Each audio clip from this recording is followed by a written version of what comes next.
Exam है India का UPSC, उसकी 2.5 लाख की फीस को हम 7,500 में कर दिए। और सेम बहुत बढ़िया, वेरी गुड। और इंडिया के सबसे बेस्ट टीचर के साथ जो भी हैं वो अपने सब्जेक्ट में उससे बेस्ट इंडिया में कोई नहीं। और इतना के बावजूद ऐसे हम लोग को लगता होगा 7,500 बहुत कम है। एक लड़की ने कहा कि सर शाम वाले बैच को ना मॉर्निंग में कर दीजिए। हम कहे बाबू तो इतना सबके इंडिविजुअल से तो बैच ट्रांसफर नहीं, तो क्या प्रॉब्लम है? उसने कहा ना शाम में हमको दूसरे के यहाँ बर्तन मांजने जाना होता है। तो हम लोग को लगता है कि जितना ये तकलीफ इससे कई गुना ज्यादा है। और कई बार तो ऐसा लगता है कि वो भी ना ले। एक लड़का बेचारा नदी से बालू निकालता था और वो बालू को भरता था, फिर नाव बालू को किनारे लेके बेचती थी और वो बालू भरता था, उससे मेरी फीस ले आया। हमारा हाथ कांप गया, हम कैसे फीस ले लेंगे यहाँ पर। बहुत बढ़िया। उसी दिन हमने ये प्रण लिया था कि भारत का कोई भी बच्चा उसके सफलता में पैसा उसकी बाधा नहीं बनेगी, चाहे उसको जितना भी पढ़ना रहे यहाँ पर। क्या बात। और अर्चना जी, मैं इनके बारे में एक बात, खान सर आपके बारे में मैं एक बात कहना चाहता हूँ। इनका जो स्टार्टअप है ये बूटस्ट्रैप्ड है। अच्छा। मैं साधारण भाषा में बता देता हूँ, ये सेल्फ फंडेड है। इन्होंने अभी तक किसी और से पैसा नहीं लिया है। ये इन्वेस्टर के पैसे से नहीं, इन्होंने खुद इसको बिल्ड किया है। और बल्कि इतना स्ट्रॉन्ग स्टार्टअप है ये कि मैं कहूंगा कि अगर इन्वेस्टर्स को इन्वेस्ट करना हो तो मैं इंडोर्स करता हूँ ऐसे स्टार्टअप्स को।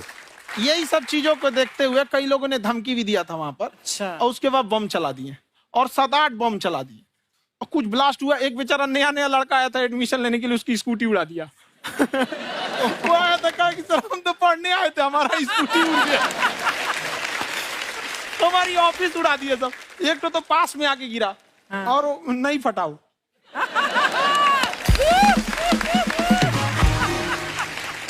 बाद में बहुत सारे लोग धमकियां दिए, लेकिन कहते हैं ना सूरज कितना भी तेज चमक ले समंदर नहीं सुखा सकता। वाह वाह वाह, क्या बात है। मैम एक्चुअली ये फीस कम करने का एक और रीजन है। 2.5 लाख 3 लाख की जो फीस में सब लोग पढ़ाई अफोर्ड नहीं कर पाते। इसलिए वो कुछ ही लोग अफोर्ड कर पाते हैं, तो उनका मेंटल लेवल तो बहुत ऊपर चला जाता है। लेकिन एक पूरे देश का मेंटल लेवल थोड़ा सा स्टेबल नहीं हो पाता। तो जब फीस कम रहेगी तो हर वो लड़का तैयारी करने के लिए आगे आएगा जिसका सपना है देश के लिए कुछ करने का। सीटें लिमिटेड हैं, उन्हें को मिलेगी, लेकिन जिन्हें नहीं मिलेगी उसे मिलेगा देश का एक जिम्मेदार नागरिक। तो इस देश को बदलना। क्या बात है। हम लोग विश्व गुरु कहे जाते थे, क्यों? क्योंकि दुनिया से लोग हमारे यहाँ पढ़ने आए थे। चाइना से ह्वेनसांग आया, फायान आया, आज कोई नहीं आता है। हम लोग का उद्देश्य एक समय आएगा जो फिर आएंगे यहाँ पढ़ने के लिए। क्या बात है। पर आप देखो अर्चना जी, सबसे ज्यादा आईपीएस आईएएस बिहार से निकलते हैं। आप देखो पढ़ाई लिखाई में पॉलिटिशियन बहुत बड़े बड़े निकले हैं।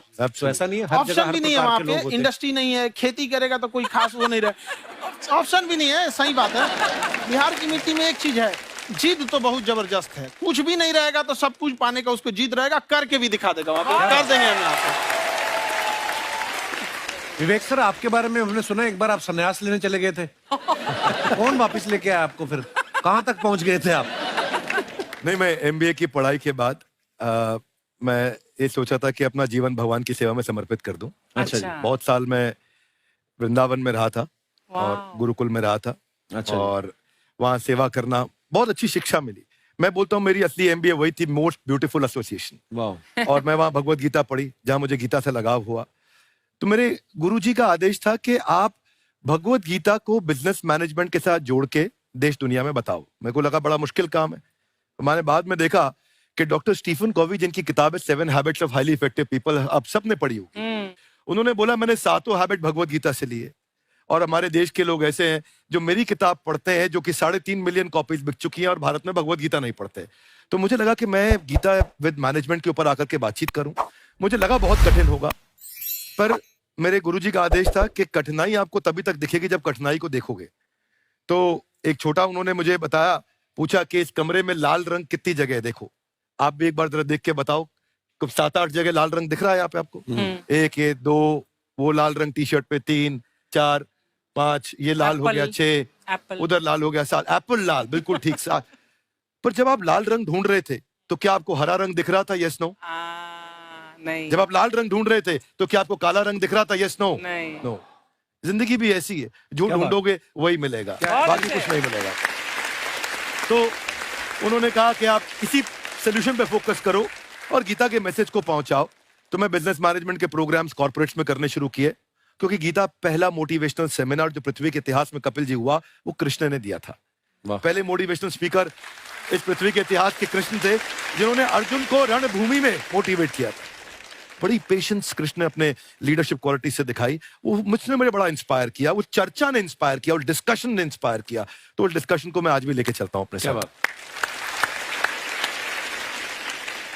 कहाँ सर, हमने सुना है आप 5 स्टार में रुके थे कल और नीचे जाके वड़ा पाव खाने गए आप रेहड़ी पे। एक्चुअली क्या है ना कि वहां जो चीजें सीखने को मिलती है ना, खाली पेट और खाली जेब इंसान को जो सिखाते हैं वो किसी यूनिवर्सिटी कॉलेज में नहीं सिखाया जाता। और गरीबी बड़ा बेशरम चीज होती है। तो कहते हैं कि मौत भी तू जल्दी आया कर गरीब के घर में, कफन का पैसा भी खर्च होता है दवाइयां खरीदते खरीदते। हाय हाय हाय, क्या बात है। और खान सर की खासियत ये है कि जिसको तो पढ़ना है, जिसको एजुकेशन चाहिए, वो तो इनका वीडियो देखते हैं, लेकिन वैसे भी कई लोग, जैसे अर्चना जी बात करी थी, कहती मैंने जब देखना शुरू किया तो मैंने बैक टू बैक इतने सारे वीडियोस देखे, क्योंकि आपका जो तरीका जो बोलने में, एक तो इनकी जो टोन है पढ़ाने में, और साथ साथ में जो ह्यूमर आता रहता है, तो उसकी वजह से और भी इंटरेस्टिंग हो जाते हैं आपके वीडियो। शुरुआत में हम लोग जब स्टूडेंट लाइफ में थे, या हम कई स्टूडेंट को भी देखते हैं, वो बेचारे जब थक जाते हैं तो आपका शो देखने लगते हैं। तो शुरू में हमको लगता था जब कि अरे यार हमारी पढ़ाई उसके लिए है, लेकिन पढ़ाई में थक जाता है, शो देख के नहीं थक जाता। तो हमने सोचा दोनों को मिक्स कर देते हैं। तो हमने उसको, और आज आपको पता नहीं हमने भी यही किया है। मिक्स करने। हमारे एजुकेशन सिस्टम में 2 कमी है, एक एजुकेशन की, दूसरा सिस्टम की।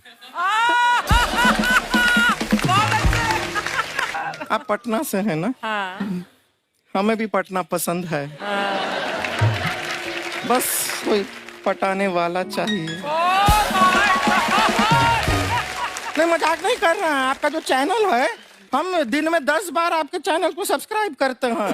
दिन में अरे हाँ, और बेल आइकन तो हम इतने जोर से दबाते हैं कि बाकी यूट्यूब वाले बाहर निकल के देखते हैं कि ये कौन है जिसने इनका चैनल इतना जोर से दबा दिया बेल आइकन। बुढ़िया, तो ये शर्म नहीं आती है? आते ही फ्लर्ट शुरू कर दिया ना तूने। तो जाते हुए करते हैं क्या? विवेक जी नमस्ते। आपसे एक काम था, छोटा सा कर देंगे आप? ये क्यों करेंगे? नहीं, गुरुजी हमेशा अपने वीडियो में कहते हैं कि विवेक से काम लो, विवेक से काम लो। विवेक मतलब दिमाग से काम लो आप। हाँ, तो विवेक जी अपने दिमाग से ही काम लेंगे। बहुत दिमाग है उनके पास। ये देखिए, जो आदमी, आपको मैं बताइए, जो आदमी बिना फिल्म किए कपिल शर्मा शो में आ गया, कितना दिमाग होगा उसके पास। लेकिन एक बात है जिसकी वजह से हम आप तीनों से नाराज हैं। क्यों? क्या बात? हर चीज में मोटिवेट मोटिवेट मोटिवेट क्या होता है? सच कह रहा है, जब भी ये शब्द सुनते हैं हमें लगता है कोई हमें चिढ़ा रहा है। मोटिवेट? बदल दीजिए ना, खाली मोटिवेट बोलना ही क्यों जरूरी है? कुछ और कीजिए। रोटी वेट, छोटी वेट, पतली वेट, कुछ भी बोलिए, मोटिवेट हटाइए। तो गुड़िया, तू भी एक्सरसाइज किया कर ना, देख डॉक्टर साहब ने कितना वजन कम किया है, तू भी कर ले। ठीक है, फिर मोटिवेट से ही चला लेंगे। लेकिन मोटिवेशन कोई बुरा बात नहीं है। हमारे दादाजी भी वैसे बहुत मोटिवेट करते थे। हाँ, एक बार तो तालाब में डूब रहे थे हमारे दादाजी। हमारे पास रस्सी भी था, ट्यूब भी था, फिर भी हम अपने दादाजी को बचा नहीं पाए। क्यों? क्योंकि हमने उनकी ओर तिनका फेंका ना, वही कहते थे डूबते को तिनका का सहारा काफी। नहीं लगा सहारा, दादाजी बुड़बुड़ बुड़बुड़ बुड़बुड़।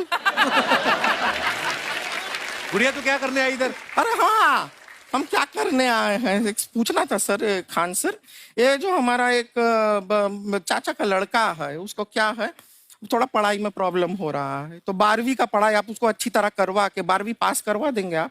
करवा देंगे, वेरी गुड, बात कर लेते हैं। हाँ, राम सरोवर, देखो हमारा बात हो गया है। ये 10वीं जो तुमसे नहीं दिया जा रहा है वो नहीं देना है।